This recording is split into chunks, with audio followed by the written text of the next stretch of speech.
தாவேகா கொடியுடன் நாடு முழுவதும் 10,000 கிலோமீட்டருக்கு மேல் நடைப்பயணம் மேற்கொண்டு வரும் முன்னாள் ராணுவ வீரர் சென்னை வந்தடைந்தார். சிவகங்கை மாவட்டம் முத்தினேந்தல் கிராமத்தை சேர்ந்தவர் பாலமுருகன். முன்னாள் ராணுவ வீரரான அவர் கன்னியாகுமரியில் நடைப்பயணத்தை தொடங்கி லடாக் சென்று அங்கு தமிழக வெற்றிக் கழக கொடியை பறக்கவிட்டார். பின்னர் அங்கிருந்து மீண்டும் நடைப்பயணமாக கன்னியாகுமரி நோக்கி செல்லும் பாலமுருகன் நேற்று சென்னை வந்தார். கடந்த 184 நாட்களில் 10,000 கிலோமீட்டருக்கு மேல் நடைப்பயணமாக சென்னை மெரினா அருகே வந்த அவர் தாவேகா கொடியையும் கொள்கையையும் மக்களிடம் சேர்ப்பதே தனது நோக்கம் என்று தெரிவித்தார். எங்கு தொடங்கினேனோ அங்கேயே நடைப்பயணத்தை நிறைவு செய்ய உள்ளதாக பாலமுருகன் கூறினார்.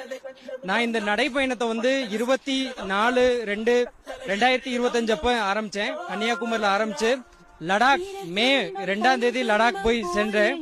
லடாக்ல முதல் முறையா டிவிக்கு கொடியை நான் தான் அங்க நட்டு வச்சேன். 10,015 கிலோமீட்டர் இது வரைக்கும் நிறைவு ஆயிருக்கு. இந்த கொடியோட முக்கியமான நோக்கம் என்னன்னா, அண்ணன் முதல்ல அவரை உருவாக்கின கொடி, அந்த கொடிய நாடு முழுவதும் நம்ம இந்தியா முழுவதும் எடுத்துக்கொண்டு சென்றிருக்கேன். எண்ணற்ற தமிழ் மக்கள் இந்தியாவுக்குள்ள வாழ்றாங்க. அவங்களுக்கெல்லாம் எடுத்து டிவிக்கு கொடிய முதல் முறையா காட்சிருக்கேன்.